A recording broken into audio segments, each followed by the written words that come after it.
It was just another typical day, or so I thought. I was out of town, visiting a client in Phoenix. The meeting had gone well, and I was wrapping up some paperwork in the quiet of the conference room when my phone buzzed. The screen lit up with Vanessa's name. I didn't think much of it, just the usual check-in, I assumed. Maybe she was wondering how long I'd be or if I'd remembered to pick up something on my way back. I stepped out into the hallway, answering with a casual, "Hey, what's up?" That's when her voice hit me, cold, almost smug. There was no preamble, no pleasantries. Just, "Lucas, I'm divorcing you." "Oh, and I've already sold our apartment. Jordan and I are moving in together. Good luck finding a new place." She ended it with a laugh, as if it were the punchline to some cruel joke. For a moment, the world tilted. It was like hearing someone talk about your life as though you weren't in the room. Divorce? Jordan? Sold the apartment? Her words came fast and sharp, each one more jarring than the last. But in that split second, I knew one thing. I wouldn't give her the satisfaction of seeing me crack. I forced my voice to stay calm, my tone as neutral as I could make it. "Sounds good," I replied, as if she'd just told me she'd switched brands of coffee. Her silence on the other end was brief, but I knew it was there. She'd expected outrage, maybe even a pleading response. Instead, I gave her indifference. Inside, though, it wasn't indifference. Inside was a storm, a mixture of anger, hurt, and disbelief. 6 years of marriage, and this was how it ended? Over a phone call? Her voice, filled with casual entitlement, kept playing in my mind. "Jordan and I are moving in together." Jordan, the boyfriend I didn't know existed until 5 seconds ago. She'd been lying to me for months, maybe longer, and now she had the audacity to laugh about it? But what hit me the hardest was the apartment. Our apartment. It wasn't just walls and furniture. It was everything we'd worked for together. Every inch of that place held memories of late-night talks, arguments, laughter, and dreams. And now she'd sold it, just like that, without even telling me. I took a deep breath, my hand tightening around the phone. She wasn't done yet. "You probably think you're going to fight this, Lucas," she said, her tone dripping with condescension. "But it's done. The paperwork's signed, and Jordan and I are moving on. Maybe you should too." "Got it," I said simply, still refusing to give her what she wanted. I hung up before she could say anything else. Standing there in the hallway, the weight of what had just happened began to settle.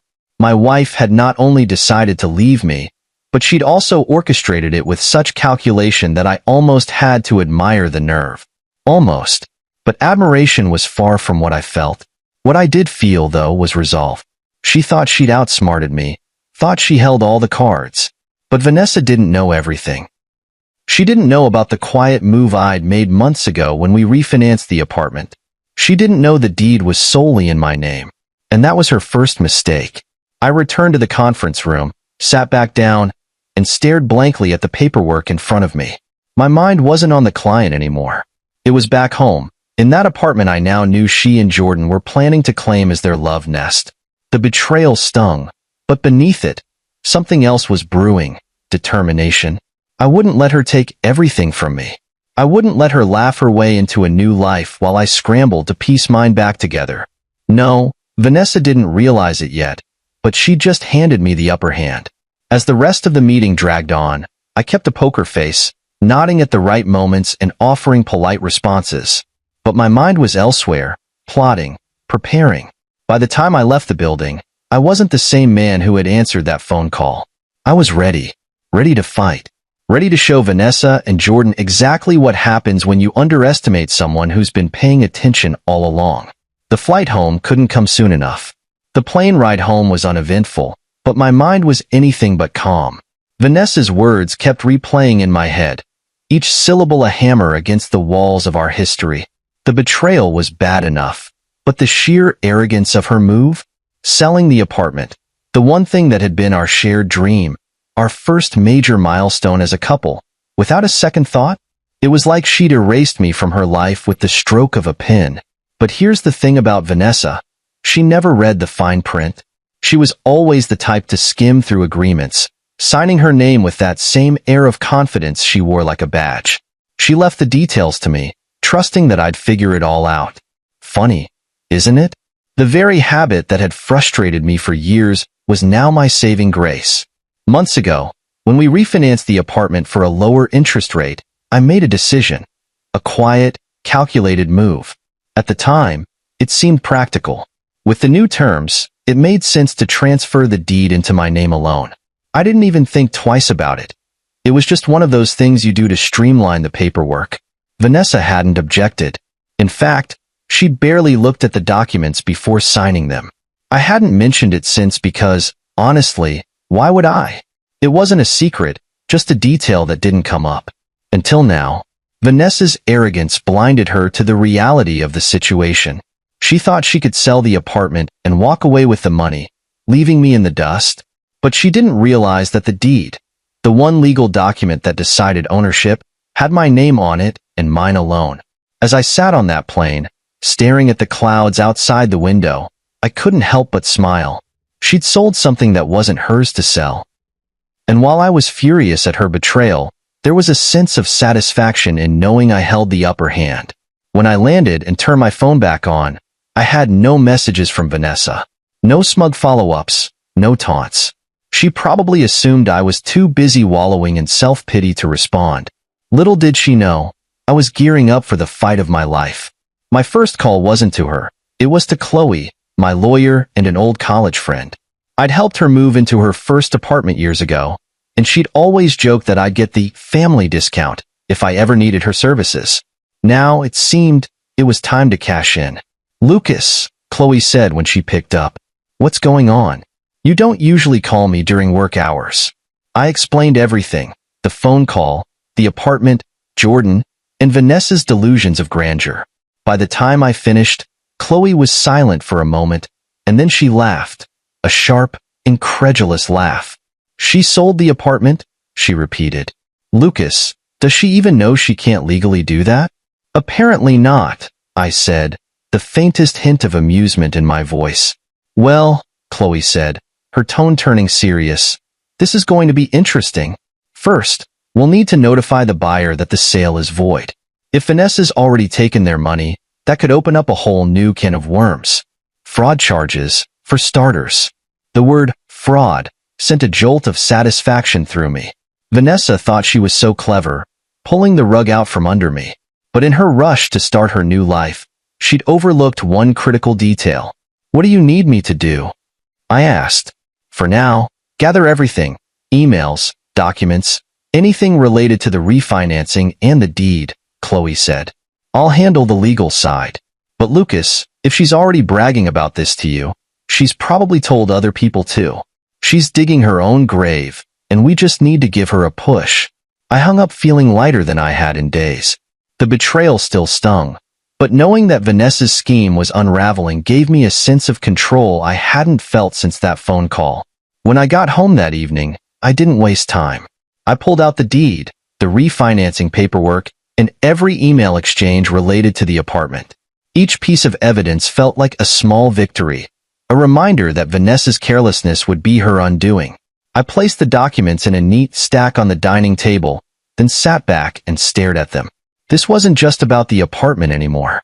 It was about reclaiming my life, about showing Vanessa that I wasn't the pushover she'd assumed I was. She thought she'd won. She thought she could walk away with everything, laughing at my expense. But Vanessa had underestimated me, and soon enough, she'd realized just how big of a mistake that was. The drive back to the apartment was surreal.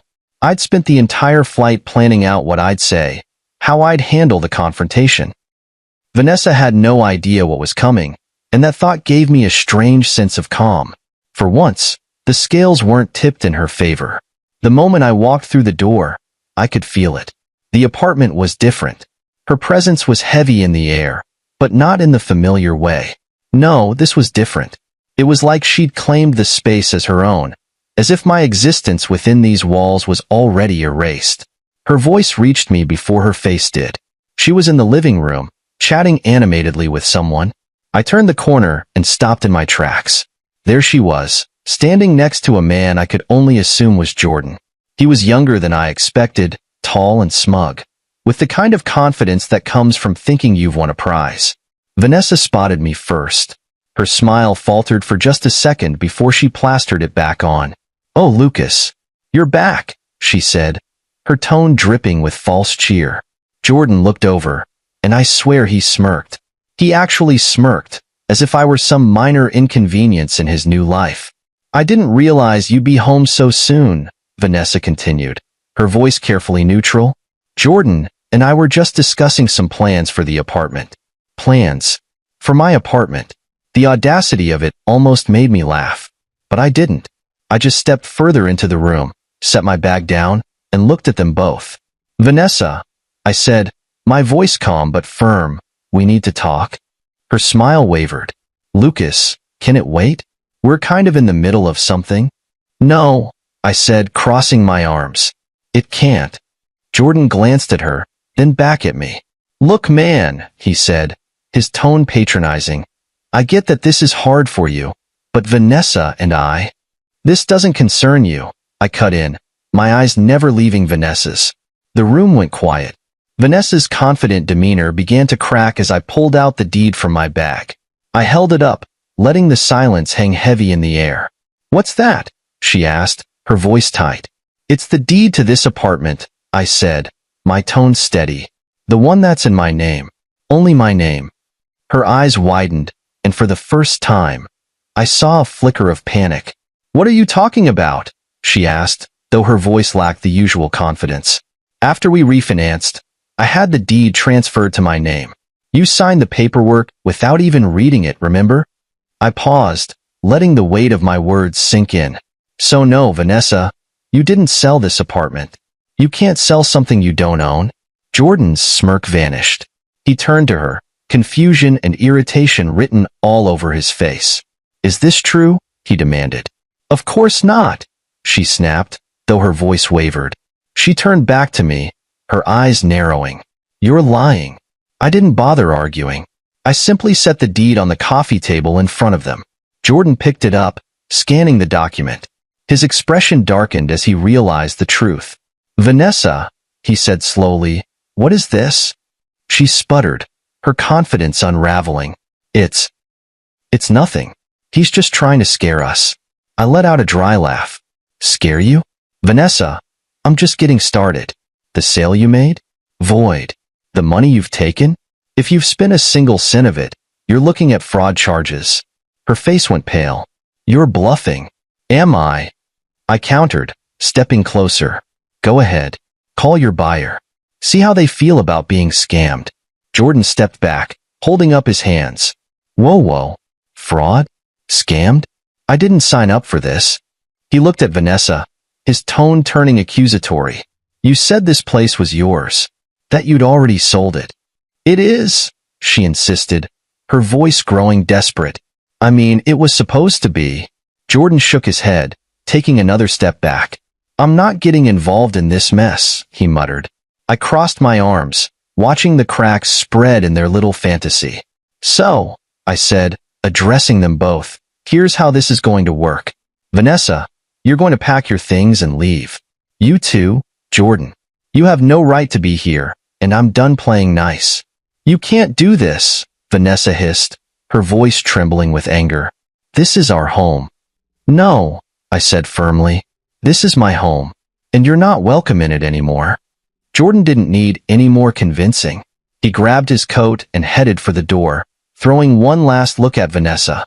"Good luck," he said coldly before walking out. Vanessa turned to me, her eyes blazing. "You're going to regret this," she spat. I met her gaze, unflinching. "No, Vanessa, you're the one who's going to regret it." She stormed out, slamming the door behind her. For the first time in days, the apartment felt like mine again. And it was just the beginning. Jordan's departure had been satisfying, but I knew the chaos wasn't over. Vanessa, as predictable as ever, wasn't someone who would simply slink away in silence. Still, I couldn't help but relish the look on Jordan's face when he'd finally pieced it all together. His smug confidence crumbling into confusion and irritation as he realized the tangled mess Vanessa had dragged him into. It wasn't just the fraud that had shaken him. It was the betrayal. He had believed her, trusted her when she said the apartment was hers to sell, that their new life together was built on solid ground. Watching him crumble under the weight of her lies was almost poetic. But let's rewind for a moment. When Jordan first showed up with Vanessa, he carried himself like he owned the place. His every glance and gesture radiated arrogance, like a man confident he'd won the jackpot. I'd seen men like him before, the ones who mistake audacity for power, who think they've outsmarted the world when, in reality, they're standing on quicksand. When I revealed the truth about the deed, his transformation was immediate. It started small, a flicker of doubt in his eyes as he scanned the document I'd placed on the coffee table. I watched him read it, his lips tightening with each line. By the time he looked up, the confidence was gone, replaced by something far more satisfying. Panic. "Vanessa," he had said, his voice low and strained. "What is this?" Vanessa, true to form, had tried to bluff her way out of it. "It's nothing, Jordan. He's just trying to mess with us. Don't fall for it." But Jordan wasn't buying it. Not anymore. He wasn't the sharpest guy, but even he could connect the dots. The legal jargon in the deed, my calm and unwavering demeanor, Vanessa's growing desperation. It all painted a picture he couldn't ignore. "You told me this place was yours," he said, his voice rising. "You said you'd already sold it. Was that a lie too?" Vanessa shot me a venomous glare, as if this were somehow my fault. "It wasn't a lie," she snapped at him, though her voice wavered. I didn't know about the deed being in his name, okay? It's a technicality." "A technicality?" Jordan scoffed, holding up the deed. "This says he owns the apartment outright. That's not a technicality, Vanessa. That's fraud." The word hung in the air like a bomb waiting to detonate. Vanessa's face paled, her bravado crumbling. She turned to me, her eyes narrowing. "You planned this, didn't you? You knew I'd try to sell it, and you just sat there, waiting to humiliate me." I raised an eyebrow. "You gave me far too much credit." "I didn't plan anything, Vanessa. You did this all on your own." Jordan's frustration boiled over. "You didn't tell me any of this, Vanessa. You said you had everything under control. Do you even realize what kind of position this puts me in? I can't be involved in something like this." "You're not involved," Vanessa snapped, her voice shrill. "This is between me and Lucas." "Really?" He shot back. "Because I'm standing in the middle of his apartment, holding a deed that says I have no business being here. Sounds pretty involved to me." I couldn't help but interject. "He's not wrong, Vanessa. Fraud charges don't look good on anyone's record. And if you've already taken money from the buyer, well, let's just say this situation isn't going to end the way you think it will." Jordan ran a hand through his hair, visibly grappling with the realization that his perfect new life was unraveling before it even began. "I'm out," he said abruptly, stepping away from Vanessa. Her eyes widened. "What do you mean, you're out?" "I mean I'm done," he said, his tone sharp. "This isn't what I signed up for. You lied to me, and now you're dragging me into your mess. Figure it out on your own." With that, he grabbed his coat and headed for the door. Vanessa scrambled after him, her voice pleading. "Jordan, wait. Don't go. We can fix this. Just give me a chance to." He didn't even look back. The door slammed shut behind him, leaving her standing there, stunned. For a moment, I thought she might actually cry. She turned back to me, her face a mixture of rage and despair. "Are you happy now?" she spat. "You've ruined everything." I leaned against the counter, arms crossed. "I didn't ruin anything, Vanessa. You did that all on your own. You lied, you schemed, and now you're facing the consequences. Maybe it's time you start taking responsibility for your actions." Her anger flared, but she didn't have a response. She stormed into the bedroom, slamming the door behind her. I could hear her throwing things around, muttering under her breath. As I stood there, the silence after Jordan's departure was almost peaceful. Watching him realize the truth and walk away was the cherry on top of an already satisfying confrontation. Vanessa had overplayed her hand, and now she was left to pick up the pieces, alone. For the first time since this nightmare began, I felt like I was truly in control. The game wasn't over, but the tide had definitely turned in my favor. Vanessa's anger could have powered a small city that night. I could hear her pacing in the bedroom, tossing her things around and muttering curses under her breath. The sound of hangers clattering to the floor and the occasional thud of her suitcase hitting the bed didn't bother me. I just sat in the living room, enjoying the silence between her outbursts. I'd already won this round, and we both knew it. Jordan's dramatic exit had left her reeling, and for the first time since she'd made that smug phone call, Vanessa wasn't in control. It was my turn now, and she hated every second of it. She burst out of the bedroom after what felt like an hour, her face flushed and her expression twisted with frustration. "You think you've won, don't you?" she said, her voice sharp and accusatory. I leaned back on the couch, crossing my arms. "Won? Vanessa, this isn't a game. This is my life. You're the one who decided to turn it into a circus." She let out a bitter laugh. "Oh, please, don't act like some innocent victim here. You knew about the deed. You planned this. You've been waiting for a moment like this to rub it in my face." I shrugged, refusing to take the bait. "You didn't care about the details, Vanessa. You never have. I didn't need to plan anything because your arrogance did all the work for me. You signed the paperwork without even reading it. That's not on me, that's on you." Her hands clenched into fists at her sides, and for a moment, I thought she might actually scream. But instead, she took a deep breath, forcing herself to calm down. "Fine," she said, her tone dripping with venom. "You've made your point. Congratulations. What do you want, Lucas? Do you want me to beg? Is that it?" I raised an eyebrow. "Beg? No, Vanessa. I don't want anything from you. I just want you to leave. You and your grand plans for this apartment can find somewhere else to play house." Her face twisted with fury, but there was something else beneath it. Panic. Real panic. She had underestimated me, and now she was grasping at straws. "You can't just kick me out," she said, her voice trembling. "I have nowhere to go." "Then I suggest you start figuring it out," I replied, my tone calm but firm. "Because this is my home, and you're no longer welcome here."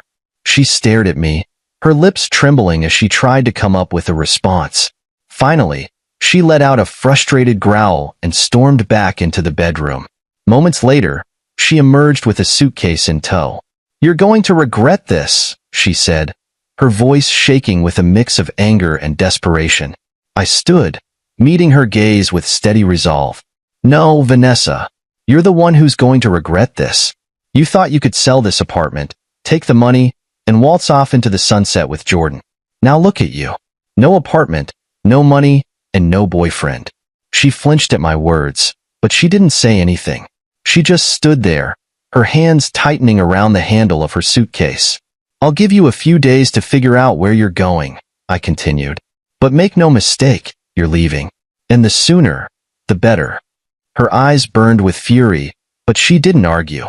She turned on her heel and dragged her suitcase out the door, slamming it behind her. The silence that followed was deafening, and for the first time in what felt like forever, I could breathe again. Vanessa's panic had been palpable, her desperation like a weight hanging in the air. But now, she was gone, and the apartment, my apartment, felt lighter without her. I knew this wasn't the end. Vanessa wasn't the type to give up so easily, and I fully expected her to try something else. But for now, I'd won. And that was enough. As I sat back on the couch, I allowed myself a small smile. She thought she could bulldoze her way through my life, but she hadn't counted on one thing. Me. I wasn't the naive, trusting husband she thought I was. I was done being her pawn. And now, for the first time in a long time, I was finally free. The apartment was quiet, almost too quiet, after Vanessa left. Her absence was like a breath of fresh air. For the first time in weeks, the tension that had been hanging over me like a storm cloud began to lift. I stood in the living room, looking around at the remnants of a life we built together. It was strange, how something that once felt so permanent could now feel so foreign. But I wasn't one to dwell on the past. Vanessa had underestimated me, and I wasn't about to waste this opportunity to take full control of my life. This wasn't just about reclaiming my home. It was about reclaiming myself. The first thing I did was pack up her things. I didn't want her energy, her entitlement, or her lies lingering in my space any longer. I grabbed a few empty boxes from the closet and started sorting through her belongings. The process was oddly therapeutic. Each item I placed in the box felt like shedding a weight I didn't even know I was carrying. Her shoes, tossed carelessly by the door, boxed. Her collection of designer handbags, boxed. The framed photos she insisted on hanging in the hallway, even though I hated them, down they came. I didn't break or damage anything, not because I was feeling generous, but because I wanted to do this with dignity. Vanessa had brought enough chaos into my life. I didn't need to stoop to her level. Once I'd cleared her things, the apartment already felt different. The clutter, both physical and emotional, was gone. It was just me now, in a space that was finally my own. Next, I called Chloe. She'd been my rock through this entire ordeal, and I knew she'd have the next steps ready. "How's it going over there?" she asked, her tone both professional and sympathetic. "Quiet," I replied. "Vanessa's gone. For now, at least." "Good," Chloe said. "Let's keep it that way. I've already notified the buyer about the voided sale, and they're not happy with Vanessa. They're fully cooperating with us, which makes this much easier." "What about Vanessa?" I asked. "She's in a tight spot," Chloe said with a hint of satisfaction. "If she's already spent any of the deposit money, that's on her. And if she tries to push back, we'll move forward with fraud charges." The word fraud still sent a satisfying chill down my spine. Vanessa had always believed she was untouchable, that she could manipulate and bulldoze her way through any situation. Now, she was finally learning the hard way that actions have consequences. "Do we need to do anything else right now?" I asked. "For now, just hold your ground," Chloe said. "Make it clear that the apartment is yours and that you won't tolerate any more nonsense from her. I'll handle the legal side of things, and we'll move forward with the divorce paperwork soon." I thanked her and hung up, feeling more grounded than I had in weeks. Chloe was right. This was my home, and I wasn't going to let Vanessa or anyone else take that away from me. With that in mind, I started reclaiming the space. The oversized gaming chair Vanessa had hated, I dragged it out of the corner and placed it by the window, where I could sit and enjoy the view. The minimalist artwork I'd always loved but she dismissed as boring, back on the walls. I even rearranged the furniture, shifting everything to reflect my tastes rather than hers. It wasn't just about aesthetics, it was about making the apartment feel like mine again. By the time I was done, the space looked and felt entirely different. It was cleaner, brighter, more personal. It wasn't just a house anymore. It was my sanctuary, my starting point for the next chapter of my life. Later that evening, my best friend Ethan came over with a bottle of bourbon. He took one look around and let out a low whistle. "Wow," he said, sinking into the couch. "This place looks different." "It's mine now," I said simply, pouring us both a glass. Ethan raised his glass in a toast. To taking control and kicking toxic people to the curb. I clinked my glass against his, a small smile playing at my lips. To fresh starts. As the night wore on, the weight of the past few weeks began to lift. I wasn't just surviving anymore. I was thriving. Taking control of the apartment was only the beginning. I was ready to move forward, to build a life that was entirely my own. And as I sat there, surrounded by the warmth of good company and the quiet satisfaction of victory, I knew one thing for certain. I wasn't just reclaiming a space. I was reclaiming myself. The days following Vanessa's departure were a whirlwind of closure and clarity. For all her threats and dramatics, I knew Vanessa wasn't going to let things end quietly. True to form, she tried everything to claw her way back into control. Calls, emails, and even a few surprise visits to the apartment. Each one was a desperate attempt to salvage a situation she had already lost. Her tone alternated between pleading and accusatory. One day, she'd leave voicemails begging for another chance. "Lucas, we can fix this. It doesn't have to end this way. You know I didn't mean for things to get so messy." The next, her messages were filled with venom. "You're being petty, Lucas. I hope you're happy ruining my life." I didn't respond. Not once. The days of entertaining her manipulations were over. Every call, every message was just another reminder of why I was better off without her. Jordan's fallout with her had only made things worse. Apparently, He'd completely distanced himself after realizing the full extent of her lies and the legal mess she'd created. She was on her own now, and the isolation was clearly driving her to desperation. Chloe, ever the professional, kept me updated on the legal proceedings. "She's panicking," Chloe said during one of our calls. "The buyer isn't pressing charges, but they're furious. Vanessa's burned bridges she can't rebuild. And the divorce? She's got no leverage, Lucas. You're walking away clean." Hearing those words was like a weight being lifted off my chest. For years, I'd felt trapped in a marriage where I was constantly second-guessed, dismissed, and taken for granted. Now, with every legal step finalized, I could feel the chains breaking. When the divorce papers arrived for her signature, Vanessa made one last-ditch effort to stall. She sent a long email filled with excuses and half-hearted apologies, trying to paint herself as the victim. She claimed she had acted out of fear and felt neglected in our marriage. It was almost laughable. But the best part? Chloe's airtight preparation meant that Vanessa couldn't stall for long. A few weeks later, she finally signed the papers. Just like that, it was over. The day the divorce was finalized felt like the end of a long, grueling marathon. I stood in the middle of the apartment, my apartment, and let out a breath I didn't realize I'd been holding. The space felt lighter, freer, like it had been purged of all the negativity Vanessa had brought into it. That evening, Ethan came by again, this time with takeout and another bottle of bourbon. "So, it's official?" he asked, leaning back on the couch. "It's official," I said, pouring us each a glass. "To freedom," he said, raising his glass with a grin. "To freedom," I echoed, clinking my glass against his. The days that followed were filled with small victories. I continued reclaiming the apartment, turning it into a space that truly reflected who I was. The gaming setup Vanessa hated? Front and center in the living room. The artwork she called boring, proudly displayed on the walls. I even bought a new couch, one that felt like it belonged in my home, not ours. For the first time in years, I felt like I could breathe. I wasn't walking on eggshells, trying to appease someone who never appreciated me. I was living for myself, and it felt damn good. One evening, as I was sorting through some old paperwork, I came across a photo of Vanessa and me.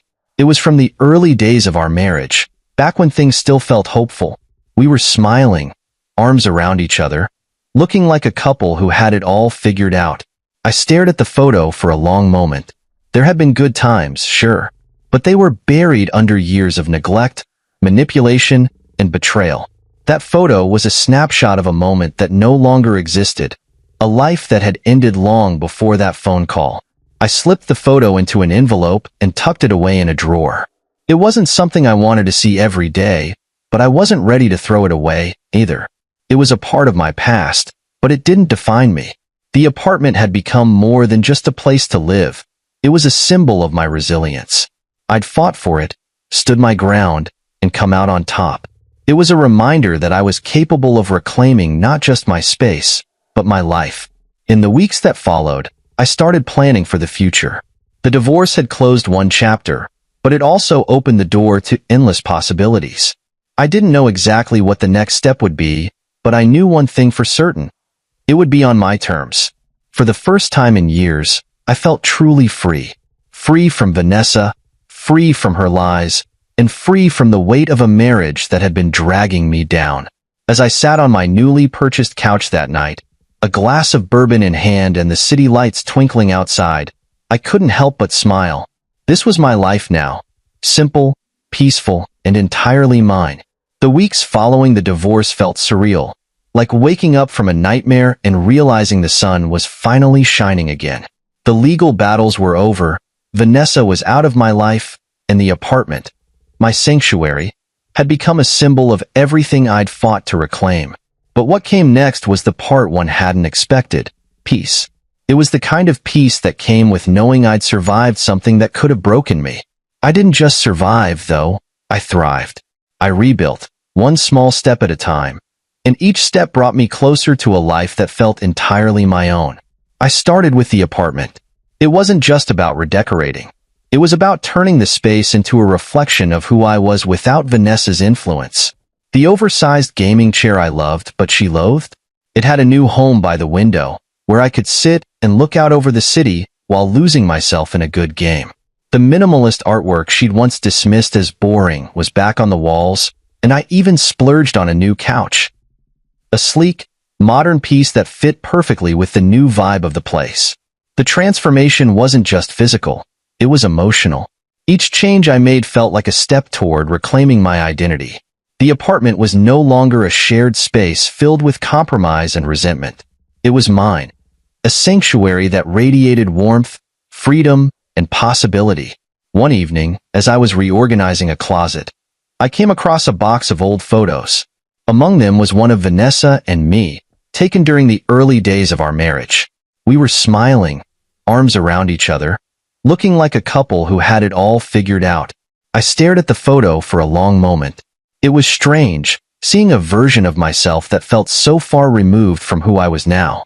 Back then, I thought I knew what love looked like, what partnership meant, but hindsight has a way of stripping away illusions. I slipped the photo into an envelope and tucked it into the back of the closet. It wasn't something I wanted to look at often, but I wasn't ready to throw it away either. That part of my life, as painful as it had been, had shaped me. It wasn't about holding on to the past. It was about acknowledging it and letting it serve as a reminder of how far I'd come. With the apartment fully reclaimed, I turned my attention to the future. For years, I'd been so wrapped up in trying to hold my marriage together that I'd put my own dreams on hold. Now, with nothing holding me back, the possibilities felt endless. I started setting goals, personal, professional, even recreational. I signed up for a cooking class, something I'd always wanted to do but never got around to. I reconnected with old friends, people I drifted away from during the years I spent walking on eggshells around Vanessa. Ethan, my best friend, was a constant presence through it all. One evening, we sat on the balcony with a bottle of bourbon, talking about everything and nothing. "You know," he said, raising his glass, "I've got to say, man, you're glowing these days. Single life suits you." I laughed, taking a sip of my drink. "It's not about being single," I said. "It's about being free. For the first time in years, I don't feel like I'm living under someone else's rules." "To freedom," Ethan said, clinking his glass against mine. "To freedom," I echoed, smiling. The divorce hadn't just ended my marriage. It had opened the door to a new chapter, one where I called the shots. The resentment, the self-doubt, the constant feeling of being trapped. They were all gone, replaced by a quiet confidence I hadn't felt in years. But the biggest change wasn't the apartment or my new hobbies. It was my mindset. I'd always thought of myself as someone who avoided confrontation, someone who kept the peace at all costs. But this experience had shown me that I was stronger than I ever realized. Vanessa had underestimated me. She thought she could bulldoze her way through my life, take everything, and leave me scrambling in the wreckage. But she was wrong. Her arrogance was her downfall, and my quiet resilience was my victory. One day, while scrolling through emails, I saw a message from her. The subject line read, "Can we talk?" I didn't even open it. Whatever she had to say, it didn't matter. My focus was forward, not back. Life didn't change overnight, but little by little, I built something new. The apartment became a haven, a place filled with laughter, warmth, and the kind of peace I hadn't felt in years. The friendships I rekindled reminded me of the importance of surrounding myself with people who truly cared. And through it all, I learned to trust myself again. For years, I doubted my instincts, second-guessed every decision, and let someone else's needs overshadow my own. But now, I knew better. I knew what I deserved, and I wasn't willing to settle for anything less. The night everything finally felt complete was quiet and unremarkable in the best way. I was sitting on my new couch, a glass of wine in hand, watching the city lights twinkle outside the window. The apartment was warm and inviting, a true reflection of me. I thought about everything Vanessa had said during that phone call, the arrogance, the condescension, the smug certainty that she'd won. And I couldn't help but smile. She thought she was walking away with everything, but in reality, she left with nothing. This wasn't just the end of a marriage. It was the beginning of a life I never knew I could have. One filled with possibility, peace, and the freedom to be exactly who I was meant to be. and for the first time in years, I felt truly, completely free.